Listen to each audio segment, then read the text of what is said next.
You are not bodies. Matter is your servant, not you the servant of matter.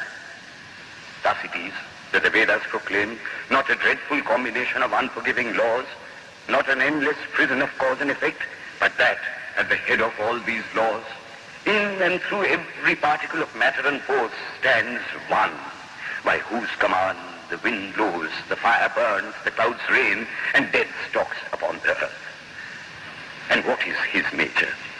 He is everywhere, the pure and formless one, the Almighty and the All-Merciful.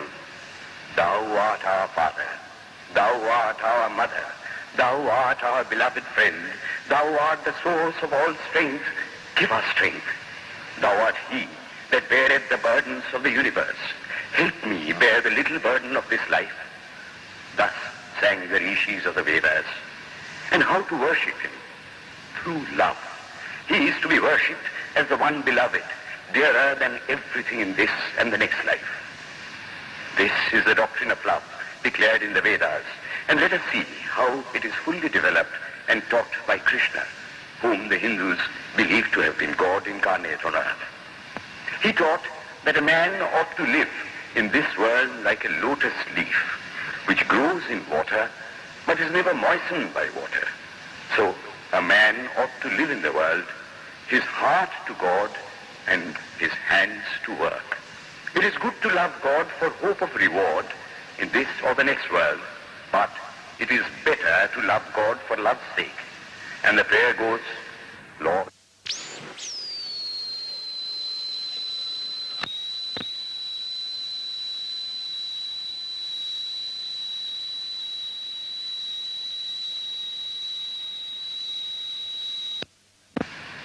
one of the disciples of Krishna, the then Emperor of India, was driven from his kingdom by his enemies and had to take shelter with his queen in a forest in the Himalayas.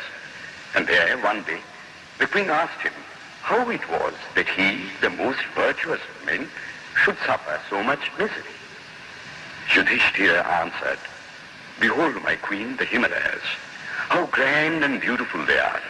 I love them. They do not give me anything, but my nature is to love the grand, the beautiful. Therefore, I love them. Similarly, I love the Lord. He is the source of all beauty, of all sublimity. He is the only object to be loved, and of his mercy. How does that mercy act? He reveals himself to the pure heart. The pure and the stainless see God, yea, even in this life. Then and then only, all the crookedness of the heart is made straight. Then all doubt ceases. He is no more the freak of a terrible law of causation. This is the very center, the very vital conception of Hinduism. The Hindu does not want to live upon words and theories. If there are existences beyond the ordinary, sensuous existence, he wants to come face to face with them. If there is a soul in him which is not matter, if there is an all-merciful universal soul, he will go to him direct. He must see him, and that alone can destroy all doubts. So, the best proof a Hindu sage gives about the soul, about God, is, I have seen the soul, I have seen God. And that is the only condition of perfection. The Hindu religion does not consist in struggles and attempts to believe a certain doctrine or dogma, but in realizing, not in believing, but in being and becoming. Thus, the whole object of their system is by constant struggle to become perfect, to become divine, to reach God and see God. And this reaching God, seeing God, becoming perfect, even as the Father in heaven is perfect, constitutes the religion of the Hindus. And what becomes of a man when he attains perfection? He lives a life of bliss infinite. He enjoys infinite and perfect bliss, having obtained the only thing in which man ought to have pleasure, namely God, and enjoys the bliss with God. So far, all the Hindus are agreed. This is the common religion of all the sects of India.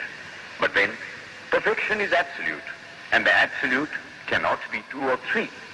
It cannot have any qualities. It cannot be an individual. And so, when a soul becomes perfect and absolute, It must become one with Brahma, and it would only realize the Lord as the perfection, the reality of its own nature and existence, the existence absolute, knowledge absolute, and bliss absolute. We have often and often read this called the losing of individuality and becoming a stock or a stone. He jests at scars that never felt a wound. I tell you, it is nothing of the kind. If it is happiness to enjoy the consciousness of this small body, it must be greater happiness to enjoy the consciousness of two bodies, the measure of happiness increasing with the consciousness of an increasing number of bodies, the aim, the ultimate of happiness being reached when it would become a universal consciousness. Therefore, to gain this infinite universal individuality, this miserable little prison individuality must go. Then alone can death cease when I am one with life. Then alone can misery cease when I am one with happiness itself. Then alone can all error cease when I am one with knowledge itself. And this is the necessary scientific conclusion. Science has proved to me that physical individuality is a delusion, that really my body is one little continuously changing body in an unbroken ocean of matter, and Advaita, or unity, is the necessary conclusion with my other counterpart, soul. Science is nothing but the finding of unity. As soon as science would reach perfect unity, it would stop from further progress, because it would reach the goal. Thus, chemistry could not progress farther when it would discover one element out of which all others could be made.